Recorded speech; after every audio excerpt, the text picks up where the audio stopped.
Mayim Rajavi condoles families of the mine explosion victims and blamed the tragedy on the Iranian regime.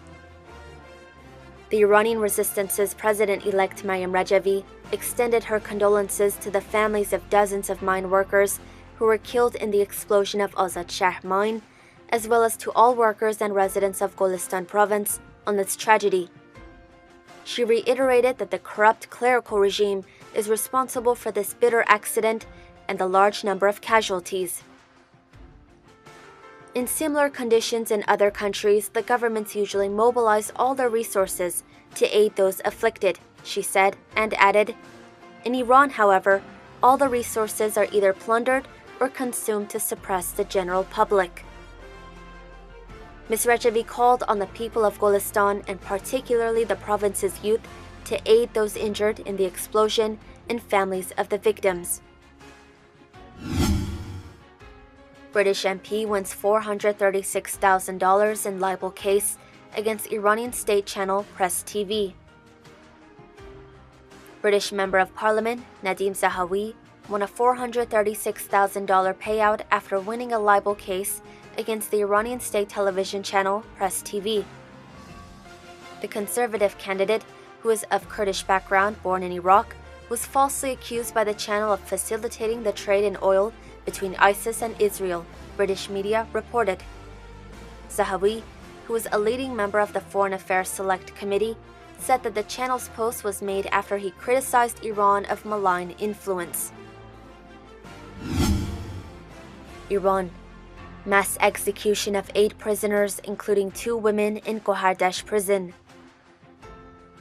At dawn on May 3rd, 8 prisoners, including 2 women, were hanged in Gohardash prison. The 2 women were transferred to Gohardasht from the prison in Garchak Varomin. Other victims were transferred to solitary confinement from different wards on April 29th. On May 1st, another prisoner was hanged in the central prison of Hamadan. The clerical regime, on the eve of sham elections and in fear of increasing protests and oppressed people's uprising, has resorted to mass executions and mass arrests of young people. Syrian opposition says safe zones planned threatens to divide nation. Syria's armed opposition said on Thursday it could not accept creating safe zones in Syria because it threatens the country's territorial integrity, and said it would also not recognize Iran as a guarantor of the peace plan.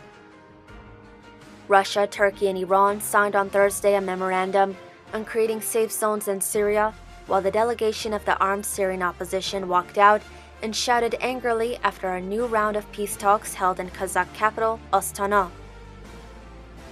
We are against the division of Syria. As for the agreements, we are not a party to that agreement, and of course we will never be in favor of it as long as Iran is called a guarantor state. U.S. officials. Iran failed in bid to launch missile from submarine.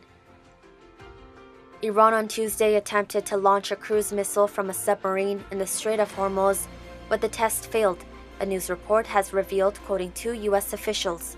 In April, it was reported that the U.S. Navy's guided missile destroyer fired a warning flare after an Iranian Revolutionary Guard vessel came within 1,000 meters of the USS Mayhan.